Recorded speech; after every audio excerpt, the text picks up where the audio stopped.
Friends, మీకు ఈ video నచ్చితే ఈ వీడియోని లైక్ చేయండి, సబ్స్క్రైబ్ చేయండి.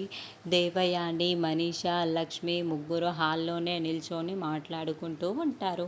మర్యాదగా తప్పుకో లక్ష్మి అని మనీషా చెబుతూ ఉంటే, మీరు తప్పుకోమని చెప్తే తప్పుకోవడానికి నా వేసింది మామూలు నింద కాదు, నేను ఎందుకు తప్పుకుంటానని లక్ష్మి అంటుంది.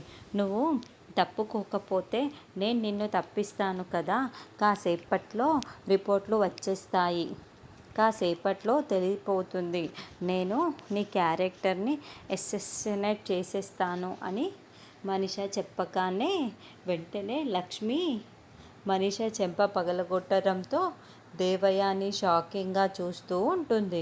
నువ్వు ఇలాగే ఎక్స్ట్రాలు చేస్తూ ఉంటే ఇలాగే చేతులు కాళ్ళు అన్నీ కూడా నోరు కూడా మూసుకునేలా నేను చేస్తాను అని లక్ష్మి వార్నింగ్ ఇస్తూ ఉంటుంది.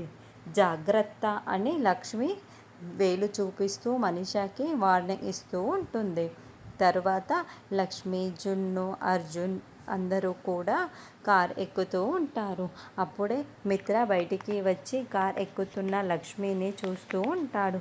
ఏంటి మిత్ర గారు, ఇంత జరిగిన తర్వాత కూడా మీరు ఇంకా ఇలాగే మౌనంగా చూస్తూ ఉన్నారేంటి అని లక్ష్మి మనసులో అనుకుంటూ ఉంటే, అంతకు ముందు మిత్రతో లక్ష్మి మాట్లాడిన మాటలన్నీ మిత్ర గుర్తు చేసుకుంటూ ఉంటాడు.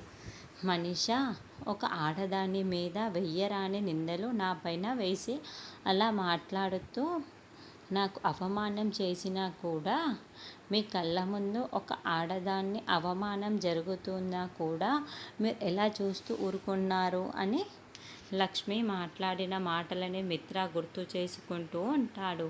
లక్ష్మి కారు ఎక్కకుండా కూడా మిత్ర ఈ మాటలని గుర్తు చేసుకుంటూ చూస్తూ ఉంటాడు. మరి ఇప్పుడు DNA టెస్ట్ చేయకుండా మిత్ర అడ్డుకుంటాడా లేదా నెక్స్ట్ ఎపిసోడ్లో చూద్దాం.